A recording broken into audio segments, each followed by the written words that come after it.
Lalu ulama cerita Abdul Muttalib tanya dekat Aminah, baby ni nama apa Aminah?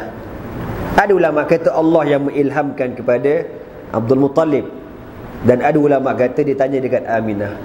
Aminah kata atuknya Muhammad. Ish, cantik sangatlah nama tu. Buburlah nama Muhammad. Jadi orang Mekah kata, apa nama anak cucu kau? Muhammad. Kan? Tuan-tuan, zaman tu bila kita baca sejarah, ada 3 orang yang namanya Muhammad. Muhammad bin Ahihah, Muhammad bin Allah, ada 3 orang. Jadi saya lupa apa nama. Muhammad bin Ahihah, Muhammad, ada 3. Apa cerita 3 orang ni? Macam mana dia orang boleh letak nama anak orang Muhammad? Ulama cerita 3 orang ni, mak bapak dia orang ni, bapak dia orang ni belajar dengan ahli kitab, orang-orang Kristian. Orang Kristian kata akan lahir satu hari nanti seorang nabi yang namanya Muhammad. Lalu 3 orang lelaki ni yang seperguruan ni tuan-tuan, balik berumah tangga, dan bila dia tahu bini dia mengandung, cepat-cepat dia letak nama anaknya Muhammad. Fatami'a aba'hum ayusammau abna'ahum bi Muhammadin.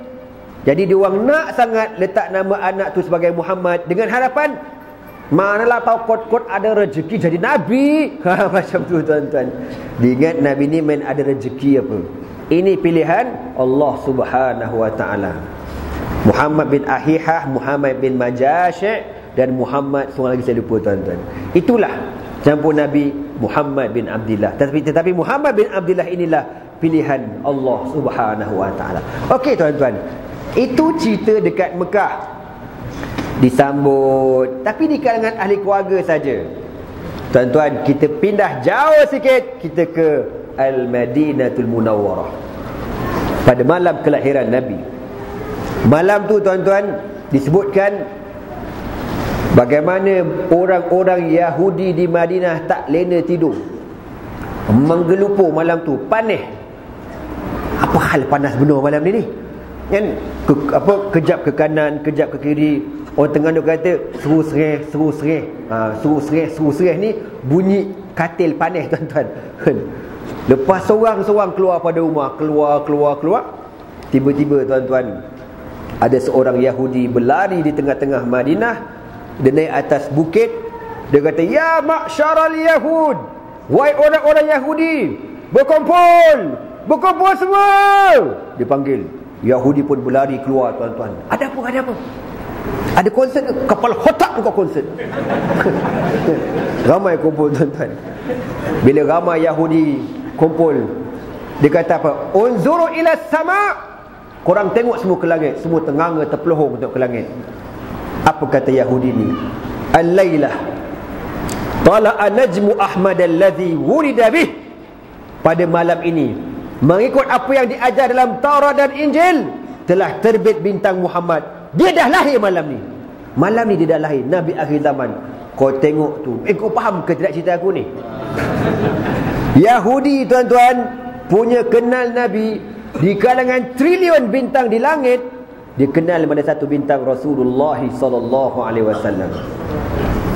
Kita jangan nak action lah kalau kita kata kita kenal Nabi. Lepas ni aku ajak korang keluar ramai-ramai, cuba kau tunjuk kat aku mana satu bintang Nabi. Kalau korang boleh tunjuk. Macam boleh? Aku pun tak tahu. Tak benda tak. Kita kalau tengok bintang tak tahu benda. Paling-paling kita teringat lagu lah. Kaulah satu-satunya di antara berjuta insan teristimewa. Lagu siapa tu? Korang janganlah tak ingat, malulah aku. Kan? Itu lagu Minah tu lah kan. Kalau yang agak rock-rock sikit, nampak bintang dia tak dia akan ingat lagu Sinaran bintang di langit kini menghilang, teraba aku dalam kelam izinkan ku mencuri bayangan wajahmu. Maafkanlah andai lagu ini mengganggu ruangan hidupmu. Maafkanlah tuan-tuan.